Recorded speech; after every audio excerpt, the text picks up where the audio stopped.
All right, peace, y'all. How y'all feeling? How y'all feeling? Let's get to it. Let's get to it. Today is Tuesday. Tuesday. Let's talk about this topic today. I'm just going to just dive straight in. and get to it, right? Many people, when we're buying and selling land, people always ask, well, how long does it take to buy and sell land, right? And that's always like a loaded question for us because it's different. It's always different, right? One metric that we use when we're buying and selling land is we check before we enter a market, we check the DOM, the days on market, right? We always want to make sure areas that we participate in, the days on market is relative and conducive to a time period that we want to be in and out of a deal, right? So you can ask yourself that question, right? How fast do you want to cash out? I'm assuming, as any other investor, as fast as possible. But you also have to be realistic with that as well, because things do take time to sell, right? You don't, you know, everything. It just takes time to sell.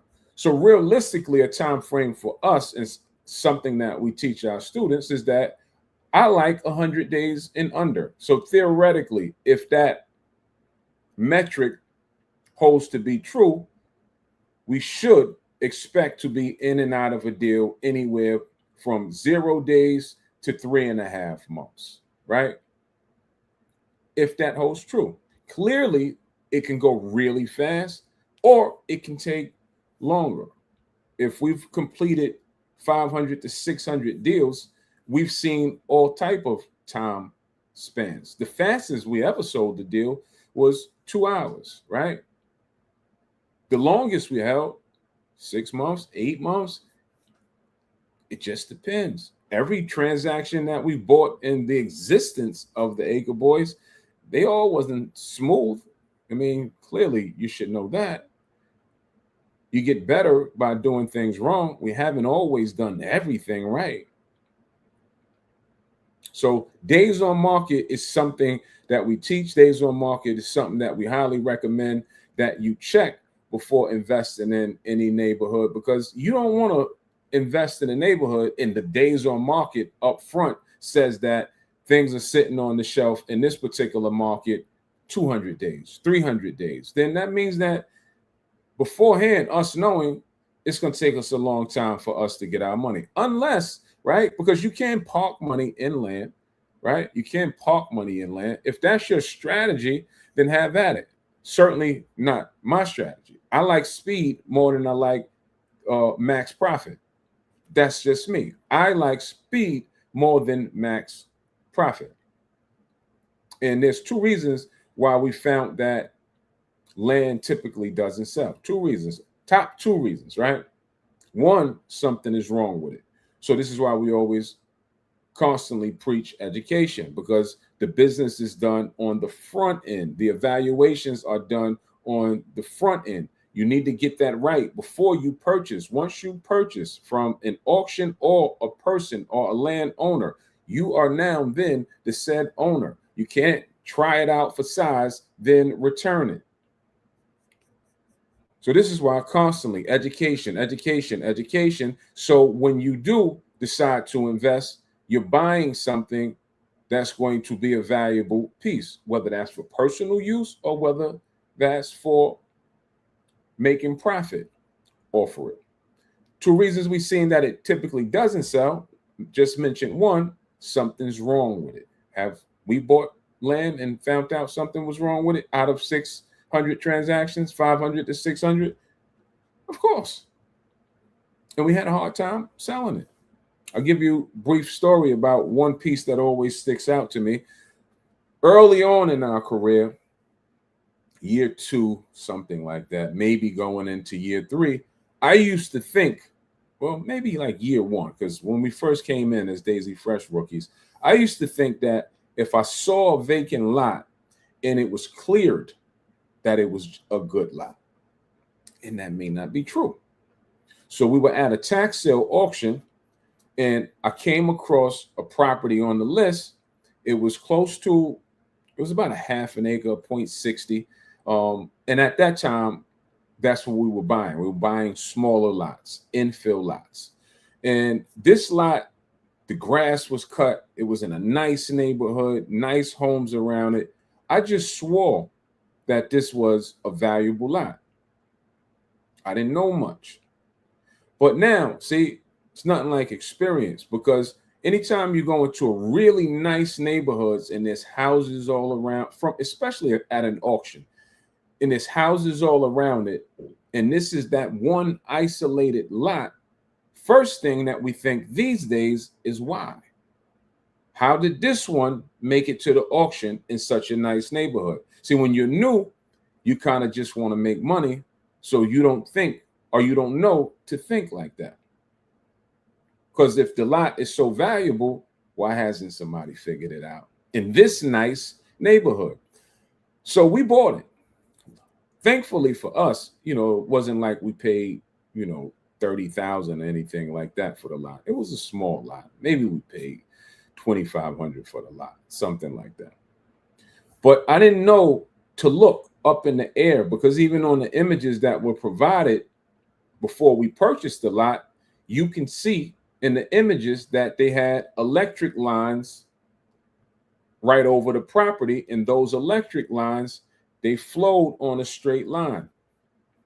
I didn't have the eye or the education at that time to know that that was an electric line easement that was flowing through that lot. And that's why that lot sat, because you can't build under an electric line easement. So the lot sat. It was a learning lesson. It was one to grow on, right? What could you do with electric line easement if it's on your lot? Well, that depends on the size of the lot. If the lot is zoned to be a residential lot, and if it's big enough, because there's certain requirements, that house or that site would need to be X amount of feet away from that electric line easement, and that varies per the county, per zoning. Zoning can say it needs to be 20 feet away from the electric line easement. Some may say 30 feet. Some may say 10 feet. That's something that you have to check with your local zoning board about. But it will be a requirement as far as distance of how far you need to be from that electric line easement. My recommendation, because now I'm deeper in the game, is to stay away from it on a smaller lot. If there's a larger lot, 19 acre, we sold a 19 acre that had an electric line easement running through it, but it was running through the east side of the property. If it was slap dab in the middle of the property, that would be a no-no. That's not attractive. But it was on the east side of the property, meaning that maybe it took up an acre and we had 18 other acres to play with. So larger acreage, it may be okay to buy a land lot that has an electric line easement on it. Then you have to think, when you come dealing with utility easements on property, especially electric line easement, many buyers frown on wanting to live so close to it. That's why I say if it's in a residential neighborhood, don't buy it. Stay away from it. If it's larger acreage, right? 5 acres, 6 acre. You got 5 other acres. Even if you sacrifice one, you have 5 other acres to be away from it. However, people still take that into consideration when they're buying lots that have electric line easements on it. Even with larger acreage, they're not the most attractive. You still sell it, but it's not going to be like creme de la creme. Right? So that's the top reason. The other reason that we stay away from or we find that people have problems selling their lots is, 1, something may be wrong with the lot, and 2, it's priced too high. Every market has a sweet spot, right? It's not what you think you want to sell it for, right? Forget what you feel it should sell for. Forget how nice that you think it are. The market is going to speak to you. It's going to let you know what that area is doing. And beforehand, the comps will let you know, right? We have to pull comps to see what the area is doing. The comps don't lie. That's why we don't go by assessed value that the county imposes on properties. The county may assess a lot to be a $20,000 lot, but if the market is selling for $30,000, who's right? The market is selling for $10,000. Who's right? The market or the county assessment? Many sellers, when they're looking to sell us land, they think because the county said my property is assessed for X, Y, and Z, that's what it's worth. Not necessarily true. In some cases, it could be close, right? When we're dealing in rural markets, they don't assess properties or land every year. Closer we are to city areas, in popular areas, they probably assess theirs more often than rural markets. So when we're in rural markets, we definitely don't go by what assessments depict. Because assessments, I don't care what the assessments, I only care about what current date, what the market is doing. Why do I only care about current date? I only care about current date because I'm currently looking to sell it in that market. And the market always does what the area has done. That's the reason that they have comparables. So we only do what the area is doing. That's why we don't play in markets that don't have movement. Movement meaning comparables. Movement meaning things that's for sale, things that have sold. That is your key indication that you can play in that market. If there's no movement in the area, it could be the nicest area. Will you sell it? Eventually you will sell it. But as I mentioned, as an investor and a land flipper, I'm not looking for eventually. I'm looking for speed. For one, we have to have a nice product, a nice piece of land we invest in. Then I want to move it as fast as possible. By the way, this Thursday, boot camp class. Boot camp class is this Thursday, 7 p.m. through 9 p.m., 2-hour training, right? This is not just to provide information in presentation form. This will be a hands-on training, meaning that we'll explain everything, set up everything, how you get your business going as a tax deed investor. And then we'll pick a location to do some live in-person investing. I think I'm going to do that. I always do something different. I never know till I get inside of the training of what I'm going to do. One thing that I do know is that it is going on Thursday, 7 p.m. Eastern Standard Time for 2 hours. The other thing that I do know is we also will give away a free course that night. Free course will be given away that night to one person. Clearly, you have to be there to stand a chance at winning. So comment boot camp. If you're on Instagram, comment boot camp to claim your seat, claim your spot. If you're on Facebook or if you're on YouTube, the link is in the comments. Get yourself checked out, and we'll be there and we'll be teaching. And it'll be a good time. I like when we do the boot camp classes. It'll be on Zoom. You'll have the opportunity to ask questions. You'll have the opportunity to speak to me live, meaning that everything that we go over, it'll come a time period where you'll say, Ray, if you need to say, what was that? How do you do this? How do you do that? Right? It's a very, very hands-on training that you'll be getting. So comment boot camp, get yourself in the room, and we'll be there. Other thing, topic was, why isn't my land selling? Sometimes, now let's fast forward and say you successfully bought a purchase to flip or put back on the market to sell for profit, right? And it's not selling. What are some of those reasons that it may not be selling? Well, we've seen things as simple as the write-up of your listing. Highly important. Highly important. Your listing needs to be thorough. Your listing needs to explain everything possible, all information about that said property. address, size, acreage, use, tax amount, utilities, easements if there are one, closest things to it, closest attraction to it. You have to sell your listing. It needs to be a well put together listing. Other thing that sells listings, photos. You have to have good photos. You don't want shabby photos. It doesn't make people stop. Many investors are cheap, right? Many realtors are cheap, right? I don't like cheap realtors. I like the ones that go out and they have their own camera crew, their own drone crew. So we can pause there because when we teach this too. When you're on the market trying to align yourself with a credible realtor, these are things that you should look for. Do they use drones when they're taking images of their shots? What do their pictures look like? What does their writing, their caption in their listing? What does that entail?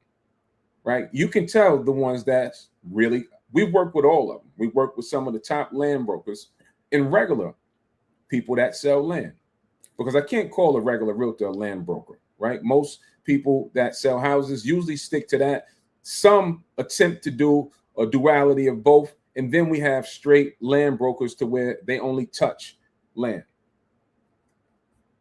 Naturally, if our main objective and our main product is land, we want to go with a land broker, not a house broker. You want a land broker, right? But that's one way how we sort out and evaluate to see who's a candidate to sell our property. A lot of times people ask, well, how do you buy property sight unseen? I'm explaining that to you. If we can't virtually make a decision, clearly we're not flying to these areas. We use and leverage brokers in that area. I prefer to use them in that area. I prefer to align myself with one of the top brokers in that area because they are the professionals in that area. I'm really good at what I do from my vantage or my viewpoint, from where I sit. I know what to check for, right? But if we're buying, right, I just put a 20 acre on the market today. It's on our page. You can go and see it, right? It's in Texas. I didn't go to Texas. So how did I get the images? How did I get drone shots of the property and all of those things? I never flew to the property. I aligned myself with one of the top agents and one of the top land brokers in that area, and they went out and did it for me. Why would they do that? Because I need to get it sold. So we partner with them and say, dear sir or madam, I'm not working with a realtor in the area. I have a product or a piece of land for sale. I would love for you to represent me on the sale of this product. What do you think they're going to say? Sure. I've never seen them say no, because that would be turning down money. Why are they in this? To make money. Now here we come bearing gifts. Win-win for both parties. So this particular realtor went out, took the drone shots for us, wrote the listing up. But I knew that this person was a good realtor because realtors have a portfolio that you can examine before considering them to represent you in the sale of your property. So I looked at some of her listings. For one, she worked for one of the top brokerages in this space, in the land space. This company, Whitetail is one of the top land brokers. So anytime we see Whitetail agents, they're usually really good. I usually don't pick Whitetail agents depending on the property that we're selling, right? I wouldn't pick a Whitetail agent to sell 2 acres, 3 acres. It depends on which 2-3 acres it is, but they're usually dealing with nicer properties. Let's say that. They're usually those agents, 200 acres, 500 acres, 1,000 acres, 2,000 acres. They do big deals. So they know all about the space and what to look for and things like that. So it turned out to be a very nice listing. When we have good brokers, it makes our job easier. right? But we never put, if it were you, I would tell you, never depend on just the broker. Always assist the broker. How do you assist the broker when you're in this as a partnership to sell the property? You sell on your end. You continue to build up your credibility, and you may come with a buyer before the agent does. You still would have to give them their percentage because by contract, you're in it for a said term. Has that happened to us? Absolutely. One day, we had a 36-acre. We put it on the market, Facebook Marketplace, and it sold in a week. Well, I wouldn't say sold. Let me tell you the exact thing that happened. We got a buyer interested in 1 week. The interested buyer came from Facebook Marketplace. From there, I don't necessarily need the realtor to know how to handle a deal. We've done enough deals. So I handled the deal. The realtor didn't really do much. What does that look like? Okay, interested buyer, we go into contract, we send them out of contract to sign, then we take that and then we go to title, initiate title, right? Then we initiate a title. I did inform the realtor, that's what you should do. You want all parties involved. You are on the same team. You let them know what's going on. Once we closed on the deal, they didn't bring the buyer. So you help your realtor. Does it always work out that way? No. I don't care who finds the buyer first. Me, myself, I like speed. We just need to get to the finish line, whether I find it, whether the realtor finds it. Align yourself with a realtor to give yourself max potential for it to sell, though. So these are just some of the techniques. These are just some of the strategies that we've used, things that have been working. These are the necessary steps. These ain't even necessarily strategies. These are the necessary steps that you would need to take to be successful in this business. And these are the steps that we give to our students. This is how we buy. This is how we sell. You have to do all of these things. And when your land isn't selling, one, either you bought a bad piece. I don't really want to stay on that because if you follow the education, you shouldn't be buying bad pieces. All right. Two, price too high. Price too high, you have to drop your price. This is why we have to get it at a price that's conducive for us. If we have to drop, that would the margins still allow us to make money, right? If you're buying too tight, there's no margins, there's no flexibility. We always have to leave room for negotiations, right? People always want to feel like they're getting a deal, so there have to be room within the margins for us to be flexible. Drop price. How often should you drop price? How fast you want to make your money? I had a student that asked me on last week training. He said, I've been on the market for about 4 months. Did you drop the price yet? No, not yet. Well, it's probably a good time to drop the price. If nobody's biting and we find that there's nothing wrong with it, then let's drop the price. Because price drives sales once we drop the price. Then you have to find the sweet spot. Every market has a sweet spot. All right. So boot camp, though. I need y'all to show up to the boot camp. I need you to come ready to work this Thursday. Bring a friend that you want to see win. I like tax deed investing because it allows you to get started wherever your budget is at. That's why I like tax deed investing, especially for new people. When we're dealing with larger acreage, there's a certain budget that needs to be in place to get started. If you have a budget set aside, then you may want to start with larger acreage. If there's a smaller budget, then you want to start with tax deed investing and build your way up. So that's why we always say start with tax deed investing, work your way up, then start doing bigger deals, whatever a bigger deal looks like to you. And that's the other thing that I love about it. This is however you want to curtail your business. We have a couple of friends in the business. They only focus on desert land. We have a couple of friends in the business. They only focus on large acreage. We have friends in the business that only focus on small acreage. We focus on everything.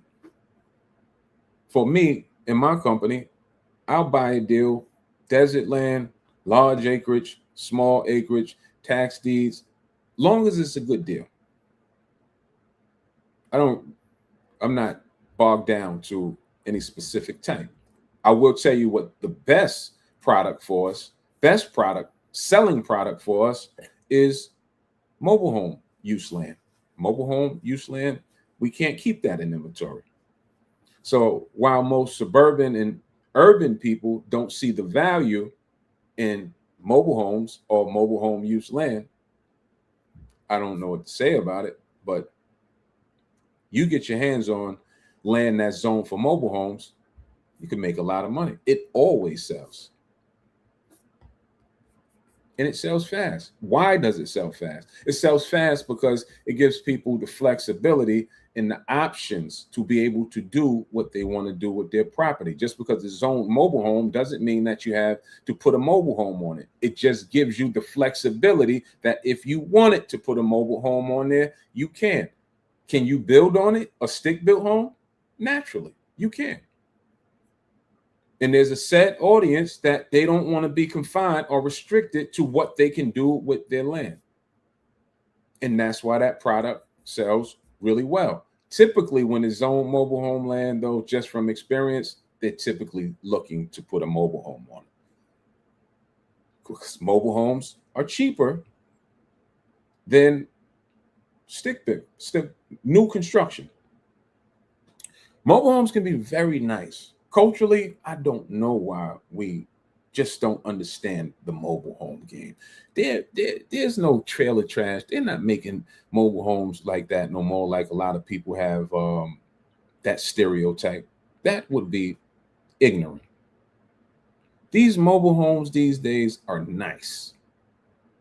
They got luxury mobile homes, and I'm just saying it's a whole thing. All right, get yourself activated, people. I have got to be honest. Ray is a little tired today. I am a little tired. Energy is a real thing, and my energy is running low, but we're still pushing and pushing ourselves to get everything that I need to get done off my list. Right? We do have lists that we check things off, and we create these lists to hold ourselves accountable to make sure that we're doing certain things. So this is how we continue to grow. This is how we continue to move the needle. I suggest that you do the same. Get yourself a list, right? Start treating yourself better than how you treat your employer. Had a whole conversation about that today with a friend of mine, and he was asking why in his personal business it wasn't moving. He's one of the top salesmen for his job, but in his personal business, his sales is low with what he's selling personally. And I said to him, yeah, you probably treat your job better than you treat your business. That's a fact. Why do we do that? You treat their job better than you treat your business, meaning that you're trying to have your business on the side.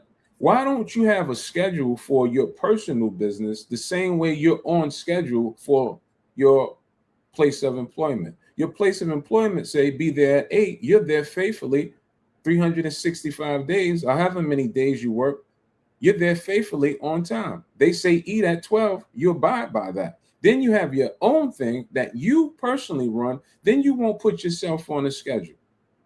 You show up late to yours, there's no set time, there's no set rhythm to the things that's applied and need to be done to it. Then we wonder why we don't have the same results or have a business. That's not business. There's no metrics. There's no KPIs being kept. There's no data being kept on our own personal stuff. Why is that? Why do we move like that for our own stuff? And I'm not looking down on anybody because I'm guilty of it. We've now been running a program for the past 4.5 years. We're guilty of the same things. These are the conversations. That's why I said, if your circle is not having meaningful conversations, fire the circle. Pardon my French, but who the fuck are you hanging with? And why are y'all even hanging? So these are the conversations that we have. And I'm talking to myself, same time talking to you, because you have to have these conversations with yourself too. And check yourself. Treat your thing better than what you would treat somebody else's. Show up more for you than you'll show up more for somebody else's. That's why I say when we do these trainings, trust me, I give all I can give for people to get to the finish line. But I'm emotionally unattached from that result because you probably won't have the same input that I would. And us, right? We don't get serious till it's time to get serious. And it's too late at that point. Get in front of this stuff. Don't wait till it's needed to look for it. Don't wait financially till you need the money. It's tough to continue to always find new money. Oh yeah, I said my energy was running low. We start talking this shit, the energy start to spike up. Stop me when I'm lying, y'all.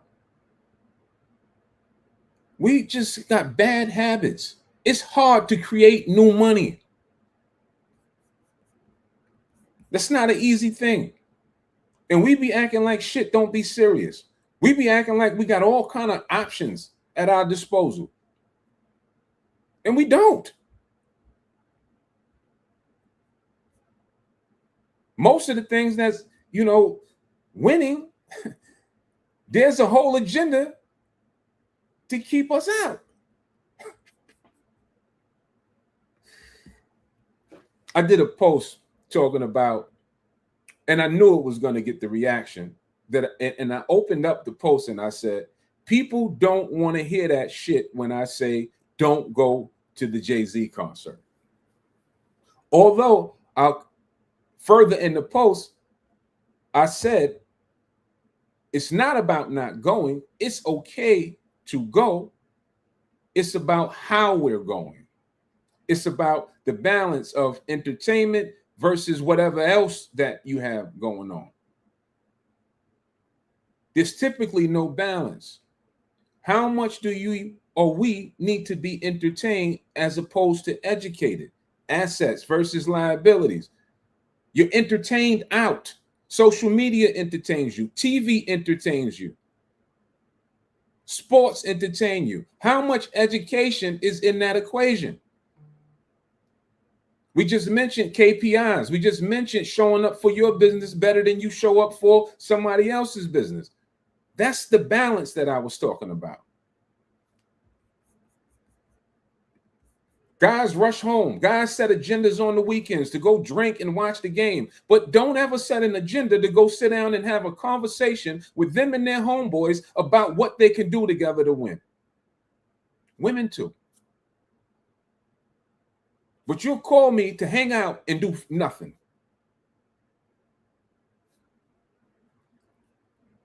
Now, I read a good portion of the comments. It's a loaded conversation, and where do you start to fix it? I don't know. Right? Because you can't tell us nothing.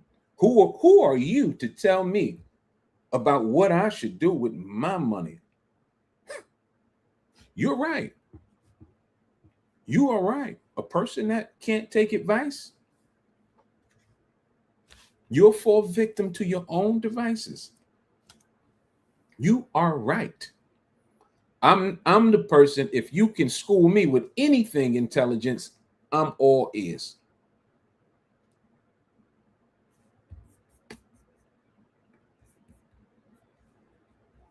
Just keeping above. Find a circle to grow with is all I'm saying. Find a tribe that you resonate with is what I'm saying. It's easier when you're around like-minded individuals because that energy, it's not necessarily about immediately winning or immediately putting money in your pocket. You have to have the inspiration and the motivation consistently because things take time to happen. Business takes time to happen. Plans take time to be executed. So that's why I say, what's the balance, right? What's consistently motivating you? What's consistently keeping you going when it's not working? Because for every positive, there's a negative. That's not what I think. That's about the laws of the universe. Sometimes we up, sometimes we down. Sometimes it's moving faster, sometimes it's slower. So what is holding you when it is slower? What keeps you going when it is down?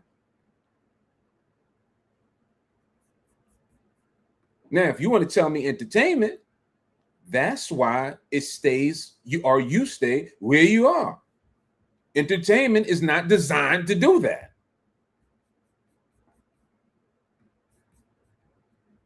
Business is business. Correct me if I'm wrong. If you want to move forward in business, you should probably be studying business. But see, we don't want to hear none of that. Business people study business things.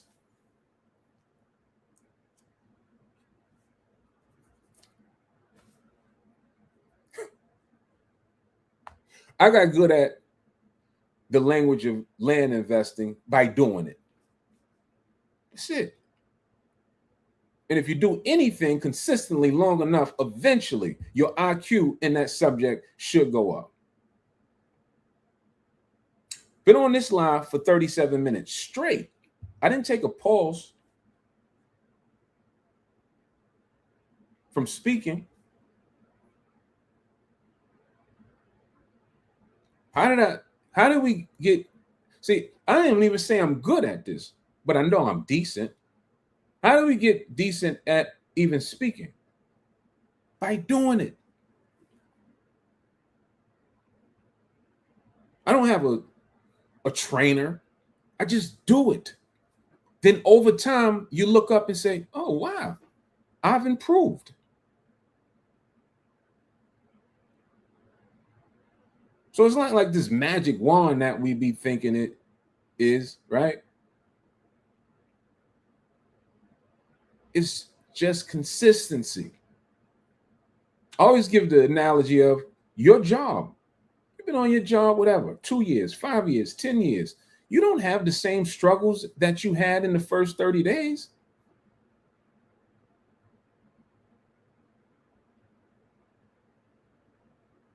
I don't understand. I don't really get it.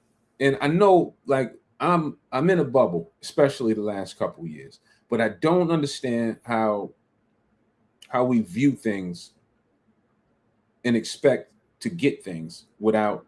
That's the part where I get lost in translation there. We want things, but don't want to take the necessary steps to have them. And I never said in any of that it'll be hard or it would be easy. But there are steps that go,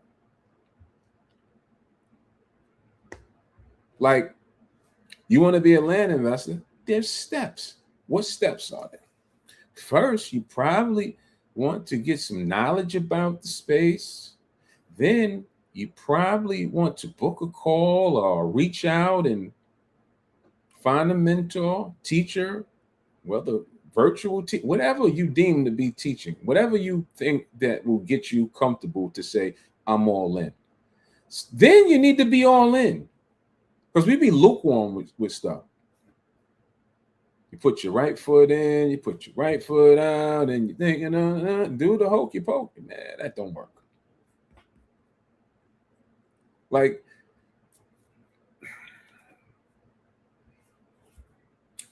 y'all comment boot camp. My energy just went low again. Comment boot camp. Y'all come kick it with me on Thursday. I'm going to eat. I'm tired. Ray just got tired. Comment boot camp if you're on Instagram. If you're on Facebook, on YouTube, the link should be in the comments. And y'all come show up with me. I appreciate y'all, especially if you stayed on all 40 minutes. I appreciate y'all. All right, I'll speak. We'll jump back on tomorrow. Peace, love.